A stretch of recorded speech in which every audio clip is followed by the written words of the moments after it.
Salut les gars, bienvenue aujourd'hui pour un nouveau live. Donc aujourd'hui, comme d'habitude, on est mardi. Le mardi, c'est les spoils de One Piece. Donc voilà, il y aura quelques modifications à l'avenir, étant donné que les spoils complets à vue de nez vont être tout simplement annulés. Je sais pas s'ils vont revenir plus tard, mais avec un peu de chance, on aura au moins les spoils complémentaires et peut-être dans le futur le retour des spoils complets. On verra bien, mais c'est pas grave. Donc voilà, aujourd'hui les spoils. Donc on a quelques informations, on va traiter ça ensemble. Ça va être cool. On va avancer dans la mini aventure encore une fois. On a aussi un gros chapitre avec voilà des petites choses assez sympathiques, vous allez voir. Donc comme d'habitude en début de live, n'hésitez pas à rejoindre la team, n'hésitez pas à tabasser les likes là, comme ça on fait croître la commu et ça nous permet tout simplement d'être plus nombreux à partager notre passion pour One Piece. Voilà, si jamais vous voulez soutenir, vous avez tout simplement YouTube pour l'algorithme et le référencement. Vous avez aussi tout simplement le Twitter pour avoir les spoils qu'on va étudier justement aujourd'hui. Donc voilà, c'est là-bas où je l'ai publié en premier. Donc voilà, ça vous permet d'avoir les infos vraiment en direct.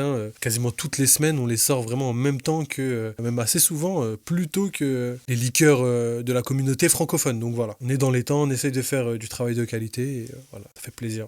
GG à nous. Et sinon, le petit Discord qui va nous permettre tout simplement de se réunir, d'avoir toutes les informations de One Piece. J'essaie de réunir toutes les informations aussi autour de la chaîne, que ce soit les différents concepts, mais aussi toutes les informations au niveau des théories, des liens qui concernent les épisodes, les scans, etc., etc. Je vous mets tout là-bas, vous avez vraiment accès à tout, donc n'hésitez pas. Et pour terminer, les petites souscriptions, mais voilà, vous connaissez les gars.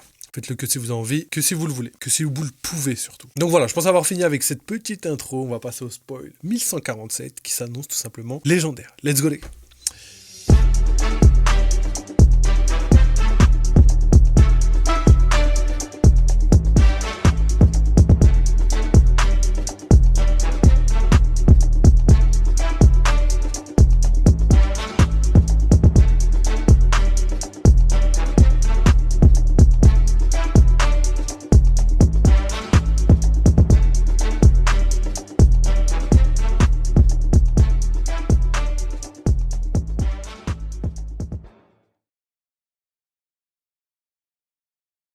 Donc let's go, c'est parti les gars. Là on va tout simplement passer au spoil 1147 de One Piece. Donc voilà, on va tout décortiquer en détail. On a pas mal d'informations qui sont sympathiques. J'ai hâte de parler de tout ça. Et voilà, de toute façon, on fera la petite analyse en fin de live, comme d'habitude. Donc, let's go, les gars. One Piece, chapitre 1147. Donc, le titre, c'est les choses que nous craignons. Donc, voilà, ça fait un petit peu référence à un titre qui a été donné déjà plus tôt dans One Piece, par rapport aux élèves avec, voilà, les cauchemars. Donc, voilà, c'est ce qu'ils craignaient. Et là, les choses que nous craignons, je me demande de quoi ils parlent. Et vous allez voir, je pense qu'on va avoir des petites informations en rapport. Couverture. Donc, la couverture, la mini-aventure, c'est Raizo nourrit Yamato en guise de cadeau car elle a vaincu Uzu. Donc, voilà. On est un petit peu à la fin de cette mini-aventure, comme d'habitude. L'intérêt va être de voir un petit peu où va se diriger le cliffhanger. Je me rappelle par exemple que l'histoire, la mini-aventure de Lucci et du CP9, à la fin, ils contactent Spandam pour essayer de passer un espèce de contrat. Et la finalité, c'est que on les revoit plus tard, de retour parmi le CP0 cette fois. Donc voilà, je pense que là, le cliffhanger va être un petit peu pareil dans le sens où potentiellement Yamato va prendre contact avec quelqu'un ou va dire à quelqu'un qu'elle décide de partir explorer le monde tout comme Oden, c'est ce que j'espère vraiment. Sinon, peut-être qu'elle va tout simplement dire qu'elle va faire une espèce d'armée de Wano qui va permettre de protéger Wano jusqu'à l'arrivée de Barbe Noire. Ou peut-être que c'est ça le cliffhanger, c'est que Barbe Noire va poser le pied sur l'île et que la mini-aventure va se terminer sur ça. Et du coup, on va se dire, non mais quoi, Barbe Noire va être à Wano, il va récupérer Pluton, etc., etc. Peut-être que c'est sur ça que ça se dirige. Donc voilà, petite parenthèse par rapport à ça, mais je pense que Oda se dirige vers quelque chose comme ça. On continue. Donc let's go pour le début du chapitre. Donc on voit un flashback de ce qui s'est passé avant que Summers attaque Robin et Saul et dit à Robin que les chevaliers divins sont immortels et difficiles à battre, donc ils doivent se cacher et aider les enfants. Donc c'est légendaire les gars. Je dirais pas théorie validée parce que je l'ai pas dit exactement comme ça, mais pour ce qui est des chevaliers divins, de l'immortalité, tout ça, je savais. Et au final, tout rentre dans l'ordre dans le sens où les chevaliers divins, ils sont immortels et en plus d'être immortels, Robin est au courant. Ce que je disais par rapport à Dragon, le fait que Dragon est au courant que les chevaliers divins sont immortels et que c'est pour ça qu'il a dit que les chevaliers divins étaient le réel problème de Marie-Joie, c'est parce qu'il sait qu'ils étaient immortels, donc invincibles, donc impossibles à battre. Et si on pouvait les tuer avec du granit marin ou juste de l'eau, je pense que la menace serait pas aussi grande. Donc pour moi, clairement, Dragon prend cette menace très au sérieux parce que il sait que c'est impossible de les battre. Et du coup, ça confirme ce que je disais par rapport au fait que les chevaliers divins, y compris le Gorosei, ne sont potentiellement pas sensibles ni au granit marin, ni à l'eau, tu vois, ni à la mer, tu vois. Donc voilà, très content. Je sais que pendant un moment, je disais que potentiellement les chevaliers chevaliers divins pouvaient être sensibles à l'eau et au granit marin. Ça, je suis encore dubitatif par rapport à ça, parce que pour moi, le degré de puissance des chevaliers divins reste en dessous de celui des Gorosei, parce qu'il y a quand même une différence, tu vois. On a déjà parlé des cercles d'invocation numérotés qui sont ceux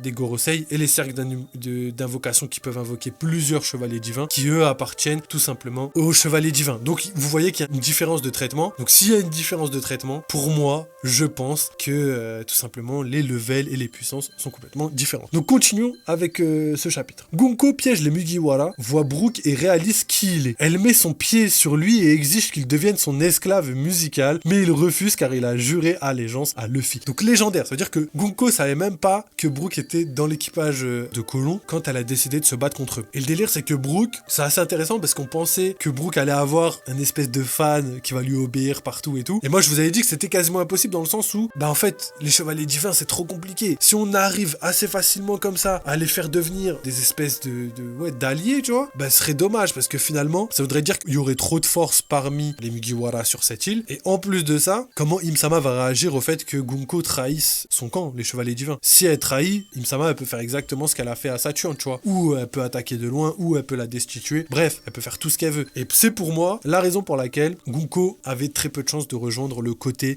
gentil de Luffy. Donc voilà, tout se passe comme prévu, je suis assez content. Ensuite, on voit Jinbei qui cherche un moyen de vaincre Gunko. Donc je pense que là, il pourrait attaquer avec le karaté des hommes poissons. Et si Gunko se dématérialise tranquillement, c'est que tout simplement le côté mer et granit marin ne sont pas un point faible des chevaliers divins. C'est vraiment quelque chose que je défends depuis l'apparition des Gorosei, depuis la révélation sur leur immortalité. Donc j'ai hâte de voir si ça va se confirmer ou pas. Ensuite, Somers annonce qu'ils ont maintenant 10 enfants, y compris le fils de Gaban. Pour les libérer, il faut détruire les écoles, les bibliothèques d'Elbaf et jurer loyauté au gouvernement. Donc voilà, le but depuis le début des chevaliers divins était justement de prendre Elbaf en tant que pays membre du gouvernement mondial. Ça c'est assez intéressant parce que ça fait vraiment écho à Barbe Noire. Le fait que Barbe Noire veuille rejoindre le gouvernement mondial via l'intégration de son île dans les pays membres du gouvernement mondial. Et là on voit que c'est quelque chose qui commence à être de plus en plus possible. Donc le but ça va être pour les chevaliers divins de faire rejoindre Elbaf en tant que pays membre du gouvernement mondial, mais c'est potentiellement pas quelque chose qui va se faire étant donné que Luffy est là pour les libérer. Donc j'ai vraiment l'impression que ça va être déjoué, tu vois. Et du coup ils vont peut-être se rabattre sur le pays de la ruche pour pouvoir en faire un pays membre, pour justement faire en sorte de basculer la balance dans leur sens. Surtout qu'ils savent que Xebec était sur la ruche, qu'ils savent à quel point ce pays peut être puissant entre guillemets. Donc voilà, même si c'est différent de l'époque, le fait que Barbe Noire soit le digne héritier de la volonté de Xebec montre que potentiellement c'est quelque chose qui pourrait faire en sorte de faire rejoindre Barbe Noire dans le gouvernement mondial, quelque chose qu'on dit depuis le début de la chaîne. Vraiment, Barbe Noire, son but c'est de s'asseoir sur le trône et il va réussir parce que voilà, il réussit tout ce qu'il entreprend et le but de Luffy c'est de devenir roi des pirates. Lui aussi va réussir et le choc entre ces deux personnages doit se faire exactement comme il s'est fait à l'époque de Roger avec l'incident de God Valley. Alors on enchaîne. Le chapitre se termine avec Gaban et Robin qui se préparent à se battre. Ils jurent qu'ils ne laisseront pas cela arriver et partent au combat.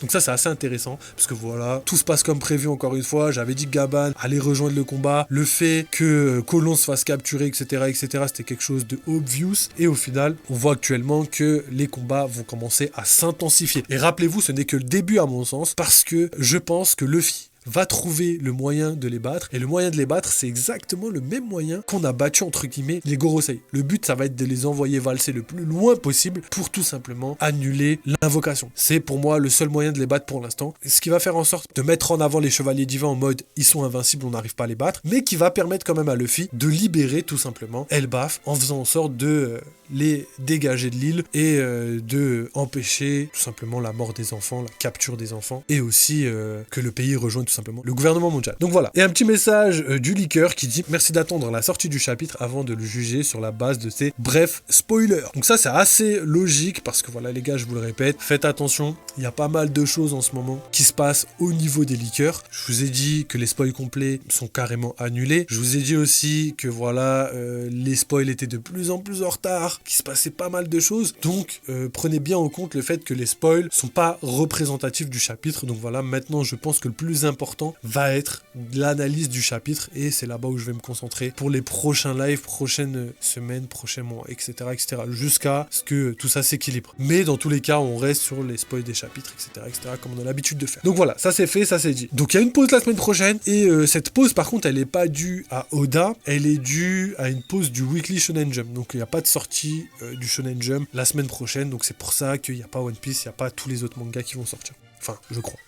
En tout cas, les mangas du shonen. Donc voilà, tout est logique pour l'instant. Et écoutez, les événements de Elbaf suivent son cours. Et c'est pour moi quelque chose de tout à fait logique au final. Donc voilà, c'est terminé pour cette réact au spoil. Et on va tout simplement passer à l'analyse maintenant. Ok, donc là, je vais faire l'analyse très rapide, c'est très simple. Donc déjà, je vous ai parlé de tout simplement des pouvoirs des chevaliers divins, aussi des révélations, c'est-à-dire que Robin était au courant, Dragon était au courant, tout ça c'est des choses qu'on a pré-shot, c'était logique, et ça expliquait la raison pour laquelle Dragon prenait les chevaliers divins pour vraiment des monstres en termes de puissance, et ça explique pourquoi un empereur comme Dragon pouvait avoir peur, entre guillemets, de simples chevaliers divins qui sont pas forcément censés avoir la même puissance. Il n'a pas parlé du chef des chevaliers divins, Garling ou Shamrock, il a vraiment parlé des chevaliers divins au complet. Donc ça montre vraiment que l'immortalité est bel et bien au centre des craintes de Dragon. Et ça montre aussi sur quoi le reste du manga va s'axer en termes de puissance. Peut-être que la finalité du manga, c'est pas vraiment la puissance en soi, mais plutôt le fait d'être insensible à cette puissance, tu vois. Si t'as du Haki des rois, mais que t'es pas capable de battre un Gorosei, à quoi sert le Haki des rois au final? Et ça, c'est une bonne balance, ce qui permettrait de donner une puissance légendaire aux chevaliers divins, aux Gorosei, sans forcément les faire passer au level empereur. Même si pour moi, clairement, vraiment, que ce soit Shamrock, que ce soit Garling, que ce soit Venus-Juro ou Jupiter, ça pour moi, c'est vraiment des levels empereurs vraiment ancrés. Je suis persuadé, je suis sûr de moi. Parce que voilà, toute la narration fait que la finalité veut que ce soit des empereurs. Rappelez-vous, je vous ai déjà expliqué, à la fin de l'œuvre, on a Shanks, on a Luffy, on a Dragon, on a d'autres personnages qui pourraient devenir empereurs comme Zoro, comme, je sais pas, Sabo, comme plein d'autres personnages, hein, je sais pas, peut-être